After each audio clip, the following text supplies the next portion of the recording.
Magandang araw po sa inyong lahat at pag-usapan natin tong Yorme Lacuna, kung ano yung nangyayari sa kanila ngayon. At balita natin ngayon na lahat ng social media survey at yung iba't ibang platform dito sa social media, grabe ang taas ng percentage nitong Isko Moreno na to. Diba, nakita natin na talagang consistent, hindi bumababa, talagang tumataas. Kahit na sino nga mag-survey sa atin, kahit na sino magkanda kayo ng survey, kahit kayo, ordinaryo mga tao, magkanda kayo ng survey, kahit dyan sa barangay ninyo. Tanong po natin kung sino ang talagang napupusuan nila ngayong darating na halalan dito sa lungsod ng Maynila. Nangingibabaw pa rin po si Yorme.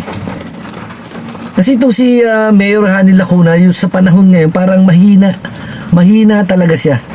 Ngayong eleksyon na to, parang mahina siya. Nadagdagan pa po nitong kontrobersyal at nag-viral na pangyayari dito sa City Council ng lungsod ng Maynila sa pagitan ni Vice Mayor at saka nitong si Councilor Yanyan Ibay, na talagang umani ng sangkatutak na suporta. Di ba? Kasi yung nangyari dito kay Yanyan Ibay, talagang hindi talaga po pwede. Talagang nakita nyo po sa mga comment lang po dun sa may Sigaw ng Bayan TikTok. Nakita nyo po sa Sigaw ng Bayan TikTok, 2 beses na i-post ang isang mangyayari dyan sa council na talagang ang views niya umabot na ng 3 milyon mahigit. Diba? Yung isa nasa 1.5 million ang views. At talagang makikita mo sa mga comment kung ano ang sinasabi nila dito kay Vice Mayor Yulserbo. Meron pang nagsabi dito sa mga nag-comment dito na baka daw ito na ang katapusan ng karir na ito ni Vice Mayor Yulserbo. Di ba bumaba lalo? Kaya itong si Mayor Lacuna at saka si Vice Mayor talagang bumaba ang kanilang rating. Ngayon, lalo na't ngayon, dapat hindi bumababa ang ating rating kasi dapat yan tumataas. Kasi nalalapit na po ang halalan. Hindi katulad nito ni Isko Moreno na talagang ang trust rating niya talagang maintain, hindi nagbabago. Sinamahan pa na itong Vice Mayor niya na si Chi Atienza, talagang napakataas na rin na rating. Kaya pa po ba kaya nahabulin itong mataas na rating na itong si Isko Moreno, na itong mga kalaban niya? Alamin po natin yan kasi kung gusto natin patasin ang rating natin, alam naman din po natin kung paano mapapalapit ang Manileño sa atin. Di ba? Ayusin po natin ang lahat, medyo mahaba-haba pa po. Bigyan po natin ng magandang laban itong si Yorme.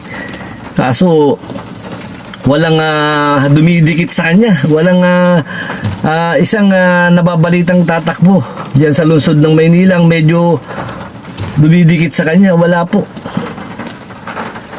Ako po, madalas ako magpa-survey diyan, madalas akong pa-survey sa social media diyan sa TikTok, pero nakikita ko po hindi pwedeng dayain.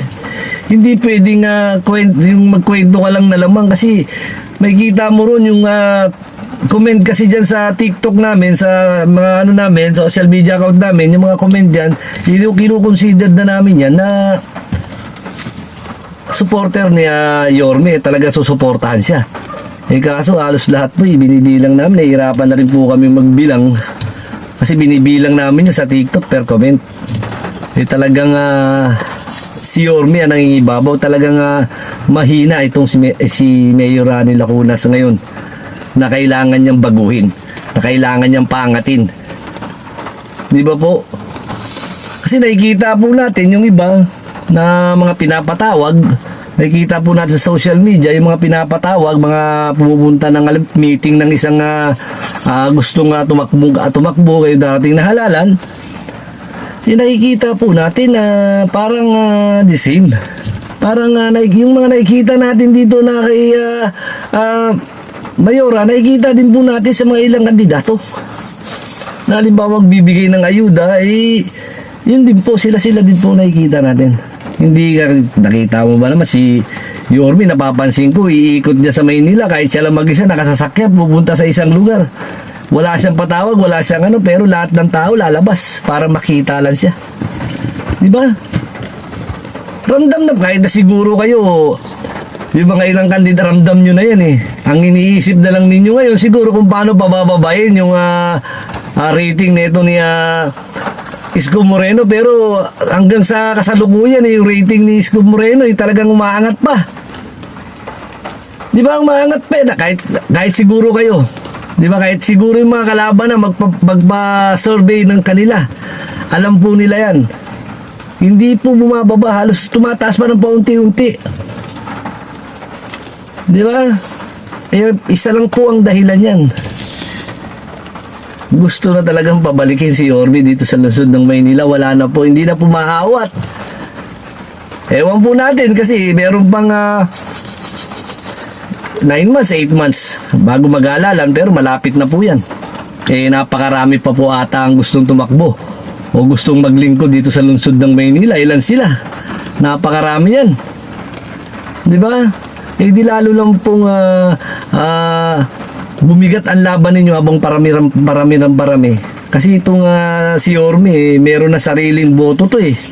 Dahil talagang iba ang iniwan, iba ang ginawa niyang Yorme na yan dito sa lungsod ng Maynila. Di ba? Kahit nasabihin natin na may mga ginawa o may mga anomalya na sinasabi natin, nakikita natin na napakarami ang kanyang ginawa. Meron ng iba dyan eh, mga politiko eh, di ba? Yumayaman, ang daming anomalya, nakakasuhan pa. May ginawa po ba? May nakita po ba na ginawa nila? Di ba? Wala man lang nakita. Oh. Kaya yan ang isang Yorme na talagang mahal na mahal ng Manileño kasi minahal niya ang Manileño. Kaya yan ang dahilan, kaya number 1 itong si Yorme dito at hindi matinag-tinag. Kaya yung mga nag-aasam na tumakbo dito sa lungsod ng Maynila, kailangan po ipakita ninyo na mahal ninyo ang Manileño para mahalin din po kayo.